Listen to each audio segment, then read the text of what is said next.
Hey guys, what's going on? Mike the Caveman Kuhn here again from Paleo Primal Long Island and MikeTheCaveman.com. And we're going to try and get today's question done pretty quick just because notice it's raining. But that being said, today's question is, does chronic Lyme disease really exist? And we're going to build off of that and decide what should we do about it. So real quick, Lyme disease is the result of a bacterial infection due to the species Borrelia burgdorferi. Now, it is a tick-vectored bacterial infection, meaning that it comes from a tick bite. Now, the big adult ticks that you'll be able to see, generally those aren't the more virulent ones. The ones that are generally carrying that infection are the baby ticks. So odds are you might not even see that tick. Now characteristically, following infection, you'll see a bullseye-shaped rash at the site of the bite. Unfortunately, that bite only occurs in 30 to 50% of people who have been infected with Lyme disease. So while helpful, unfortunately, it's not the best sign. So what else can we do to see if we do have a Lyme disease infection? Well, the standard for testing for Lyme disease is by testing for antibodies through a two-phase test. The first phase is through ELISA testing, and if positive, then you go to a Western blot testing. Now, unfortunately, the problem with that is 45 to 70% of the cases end up with a false negative test because the antibodies just haven't been produced. So a lot of times you may have it, but you don't have the results on the test, so you don't get treated for it. The problem is the longer you wait for that infection, the less likely you'll be able to see antibodies on the test result because those spirochetes end up going dormant. So unfortunately, the current consensus is that once the acute infection goes away, once it's been treated, that's the end of it. There's no persistent response. Unfortunately, that infection often comes concurrently with other infections, such as the Bartonella bacteria and Epstein-Barr virus, amongst many others. As such, as other infections are able to work together to create what's called a biofilm. Now, a biofilm is a colony of bacteria that kind of work together.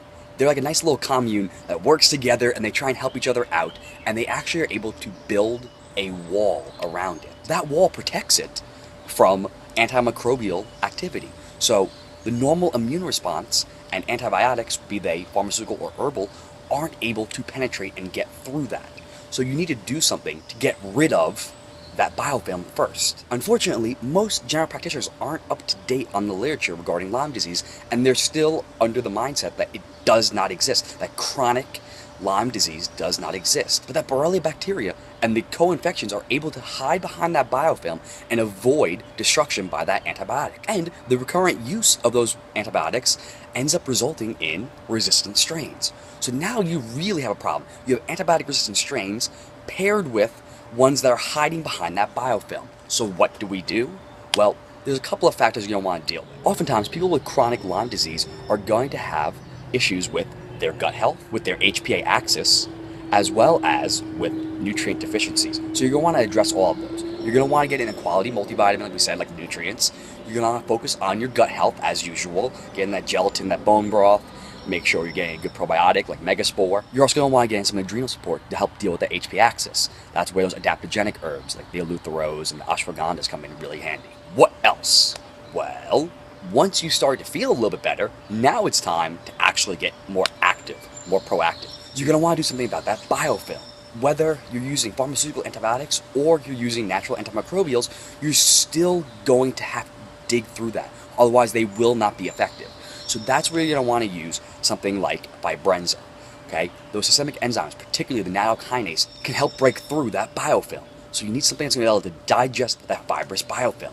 So Vibrenza, awesome choice if you're dealing with chronic Lyme. From there, you're probably going to be experiencing some type of die-off reaction, so you're going to want to detox. You're going to work on liver support, as well as possibly get into an infrared sauna to help sweat things out as well. So the biggest things you're going to want to focus on if you're dealing with a chronic Lyme disease infection, you're going to want to work on healing your gut, you want to work on addressing your HPA axis, and making sure you're sufficient in your micronutrients. You're going to also want to work on digesting those biofilms and focus on detoxing and liver support. So deal with your gut lining, getting that quality probiotic, getting that quality multi, getting those systemic enzymes to break down that biofilm, getting some antimicrobials to take it out after that biofilm is down, and you'll be ready to rock. Now, like we talked about in the how long does it take to get healthy? Well, unfortunately, unless it's a relatively new Lyme disease infection, it's going to take some time. That bacteria has had time to set up shop and really build those colonies. So it will take some time to get rid of. Focus on those factors and you're going to start seeing amazing results in the short term, and then you can deal with that long term. Alright guys, hopefully this video helped you out. You know what to do. Like and subscribe down below. Of course, head on over to Instagram and Twitter and follow me at Mike the Caveman. You have questions, you head on over to Facebook, over Paleo Primal Long Island, and of course over on MikeTheCaveman.com. That being said, I'll see you tomorrow guys.